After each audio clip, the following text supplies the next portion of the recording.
നമസ്കാരം.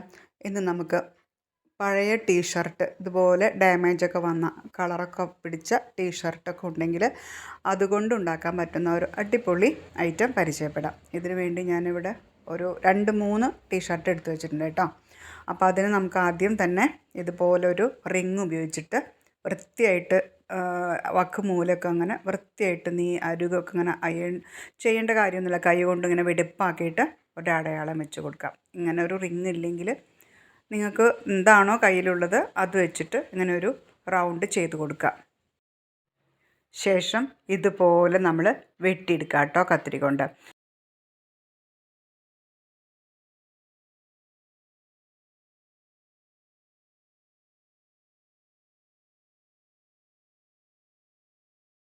ഇനി വേറെ ഒരു ബനിയൻ കൂടി എടുക്കാം.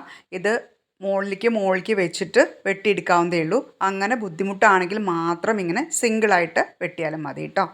മുകളിലേക്ക് വെട്ടുമ്പോൾ നല്ല മൂർച്ചുള്ള കട്ടിയുള്ള കത്തിരി വേണ്ടി വരും.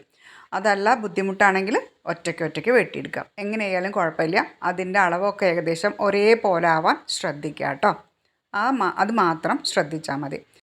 വീഡിയോ ആദ്യമായിട്ട് കാണുന്നവരാണെങ്കിൽ ഒന്ന് സബ്സ്ക്രൈബ് ചെയ്ത് സപ്പോർട്ട് ചെയ്യണേ. അപ്പോൾ നമ്മൾ 3 ബനിയനും ഒരേ അളവിൽ വെട്ടിയെടുത്തിട്ടുണ്ട്. ഇനി നമ്മൾ എന്താ വേണ്ടതെന്ന് വെച്ചാൽ അതിൻ്റെ നടുവിൽ വീണ്ടും ഒരു റൗണ്ട് ഷേപ്പിൽ അടയാളം കൊടുക്കണം. ഞാൻ തിരിച്ചിട്ട് എന്താണെന്ന് വെച്ചാൽ ഇത് കാണാൻ വേണ്ടിയിട്ട് തിരിച്ചിട്ടാ കേട്ടോ. ബ്ലാക്ക് ആകുമ്പോൾ പെട്ടെന്ന് നമുക്കത് ഐഡൻറ്റിഫൈ ചെയ്യാൻ പറ്റില്ല. അതിന് വേണ്ടിയിട്ട് തിരിച്ചിട്ടു എന്ന് മാത്രമേ ഉള്ളൂ. അപ്പോൾ ഇതുപോലെ ഒരു അടയാളം കൊടുക്കുക. പ്ലേറ്റോ എന്താണ് കയ്യിലുള്ളതെന്ന് വെച്ചാൽ അടയാളം കൊടുക്കുക കേട്ടോ. അപ്പം നമ്മൾ 3 ബനിയനും കൂടിയിട്ട് ഒരൊറ്റ അടയാളം വെച്ച് കൊടുത്തു. ഓക്കെ. ഇനി നമ്മൾ അടുത്തത് എന്താ ചെയ്യുകയെന്ന് വെച്ചാൽ ഈ 3 കൂടി നമുക്ക് ഒരുമിച്ച് ആ അടയാളം വരെ ഇട്ടിക്കൊടുക്കുക. അടയാളത്തിന് അപ്പുറത്തേക്ക് പോവാതിരിക്കാൻ ശ്രദ്ധിക്കുക കേട്ടോ. ഇനി കുറച്ച് പോയാലും കുഴപ്പമില്ല, വല്ലാതെ നടുവിലേക്ക് കയറരുത്. അതിന് വേണ്ടിയിട്ടാണ് നമ്മൾ ഈ അടയാളം തന്നെ വെച്ച് കൊടുക്കുന്നത്. ഓക്കെ.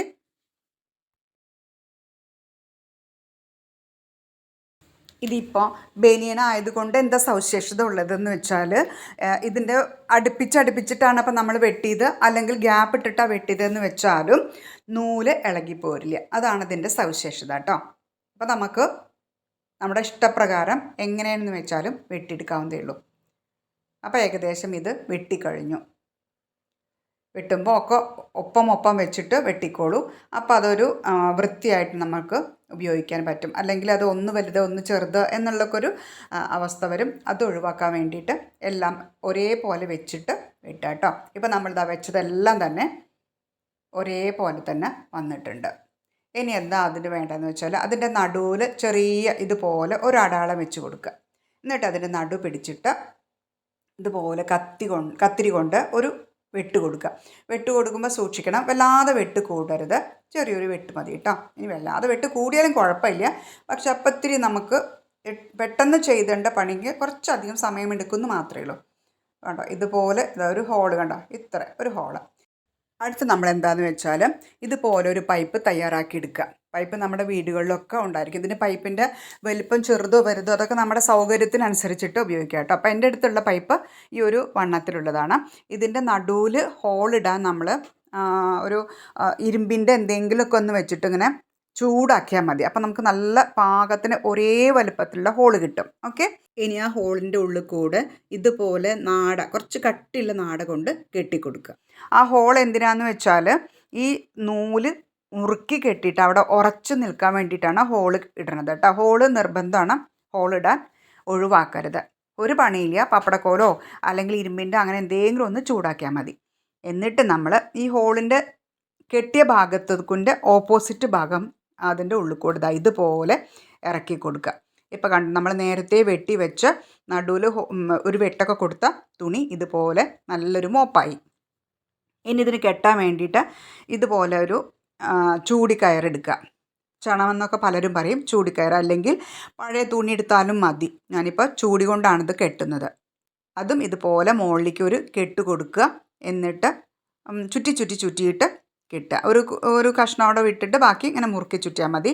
ഞാൻ പറയണു, പിന്നെ ഏതെങ്കിലും ഒരു അണ്ടർസ്കർട്ടിൻ്റെ നാടയോ അങ്ങനെ എന്തെങ്കിലുമൊക്കെ എടുത്താലൊക്കെ മതി കേട്ടോ. ഒരു വൃത്തിക്ക് വേണ്ടിയിട്ട് ഞാൻ ചൂടി എടുത്തു എന്ന് മാത്രമേ ഉള്ളൂ. അപ്പം ഇതുപോലെ ഏകദേശം ഫുള്ളായിട്ട് ചുറ്റണം. അതിങ്ങനെ കിഴിഞ്ഞ് പോവരുത്. കിഴിഞ്ഞ് പോവാതിരിക്കാൻ വേണ്ടിയിട്ടാണ് നമ്മൾ ആദ്യം ഒരു കെട്ട് കൊടുത്തിരിക്കുന്നത്. അതിൻ്റെ മുകളിലാണ് ഇപ്പം അത് വരിക. അത് കാരണം ഇതൊരിക്കലും കിഴിഞ്ഞിട്ട് കീഴ്പോട്ടേക്ക് പോരില്ല.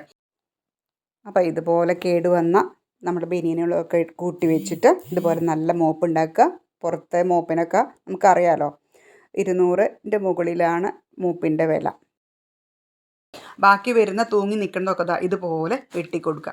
ഇപ്പോൾ ഒരേ അളവിലായിരിക്കും. ഇനി ഇതിൻ്റെ വണ്ണം കൂടുതൽ വേണമെന്നുണ്ടെങ്കിൽ ഞാനിപ്പോൾ 3 ബനിയനിലേ എടുത്തിട്ടുള്ളൂ. നിങ്ങൾ കൂടുതൽ ബനിയൻ എടുത്തിട്ട് ഇതിൻ്റെ വണ്ണമൊക്കെ കൂട്ടുക. ഇനി നീളം വേണമെങ്കിൽ അതിനനുസരിച്ചിട്ടും വലുപ്പത്തിൽ, അതായത് ഞാൻ ഉപയോഗിച്ച റിങ്ങിന് പകരം കുറച്ചും കൂടി വലിയ റിങ്ങോ അല്ലെങ്കിൽ വേറെ എന്തെങ്കിലുമൊക്കെ വെച്ചിട്ട് ഇതിൻ്റെ വലുപ്പം കൂട്ടുക.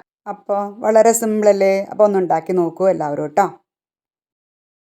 ഇനി ഈ പൈപ്പ് വാങ്ങാൻ ബുദ്ധിമുട്ടാണെങ്കിൽ നമുക്ക് സ്റ്റിക്ക് മാത്രമായിട്ട് മേടിക്കാൻ കിട്ടും കേട്ടോ.